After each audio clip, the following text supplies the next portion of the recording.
नमस्कार साथीहरु, आजको यस भिडियोमा म तपाईहरुलाई एउटा हाम्रो एक्सेसिबिलिटीको पहुँच बढाउने भिडियो लिएर आएको छु, जसमा हामीले take action accessibility time out भनेर हाम्रो एक्सेसिबिलिटीमा एउटा फिचर हुन्छ, यसको एकदम महत्त्वपूर्ण भूमिका छ।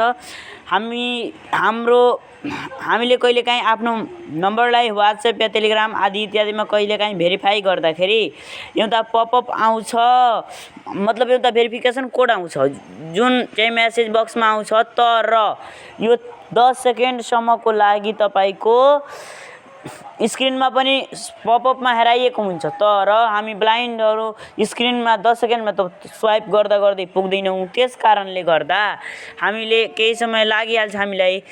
त्यसकारण यसलाई बढाउनु पर्छ। मानौ यदि यसलाई तपाईले accessibility take action accessibility time आउटलाई 2 मिनेटसम्म हुन्छ, यसले 2 मिनेट गर्नुभयो भने तपाईको पपअप 2 मिनेटसम्म डिस्प्ले गरिरहन्छ तपाईको भेरिफिकेसन कोड है। यसको फाइदा यही रहेको छ।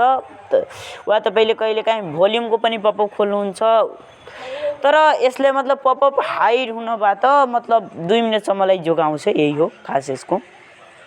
अब हामी खास accessibility take action accessibility time आउटको बारेमा कुराकानी गर्दै छौं। यसको यो बढाउनको लागि तपाईले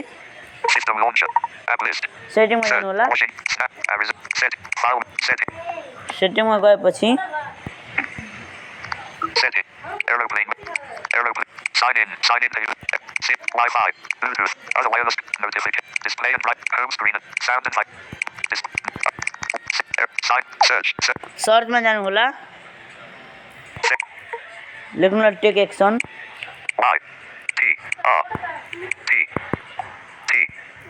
S showing English S A H J K E space take A V C T O U I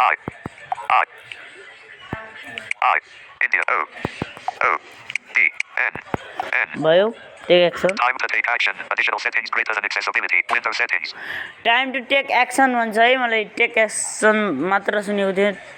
सैमसङमा take action accessibility time out भनेर छ, तर अन्य फोनमा टाइम टु टेक एक्सन छ। यहाँ जानु होला। English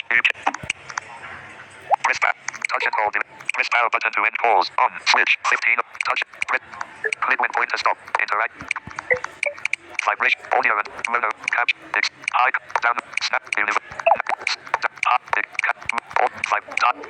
press back touch and time to take action 10 seconds 17 of 29 time to take action 10 seconds छ।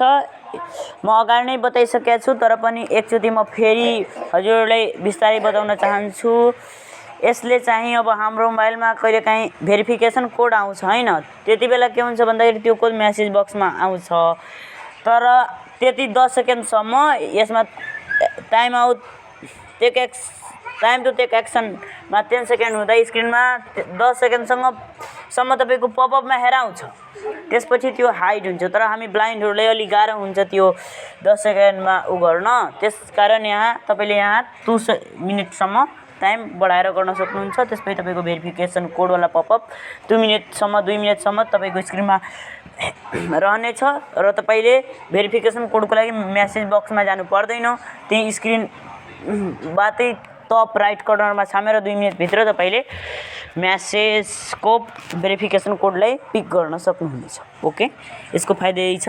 यो time to take action 10 seconds 17 अब यसमा जानु होला। अब हेर्नु होला time to default 10 seconds 3 of 9 यहाँ सबभन्दा पहिले डिफल्ट सिलेक्ट हुन्छ, त्यसपछि 10 second 30 seconds 4 of 9 1 minute 5 of 9 2 minutes 6 of 9 bus 2 minute. म त गर्छु 30 सेकेन्ड। अब जो मतलब जसले धेरै गाह्रो हुन्छ, जो सबभन्दा बेसिक युजर छ उसले 2 मिनेट गर्छ, तर मैले चाहिँ तपाईको 30 सेकेन्ड गर्छु किनभने 30 सेकेन्डमा म जुनसुकै पपअप पढ्न सक्छु र म भेरिफिकेसन कोड पिक गर्न सक्छु। त्यसकारणले म 30 सेकेन्ड राख्छु। तपाईले जतिमा सहज लाग्छ त्यति राख्नु होला। ओके,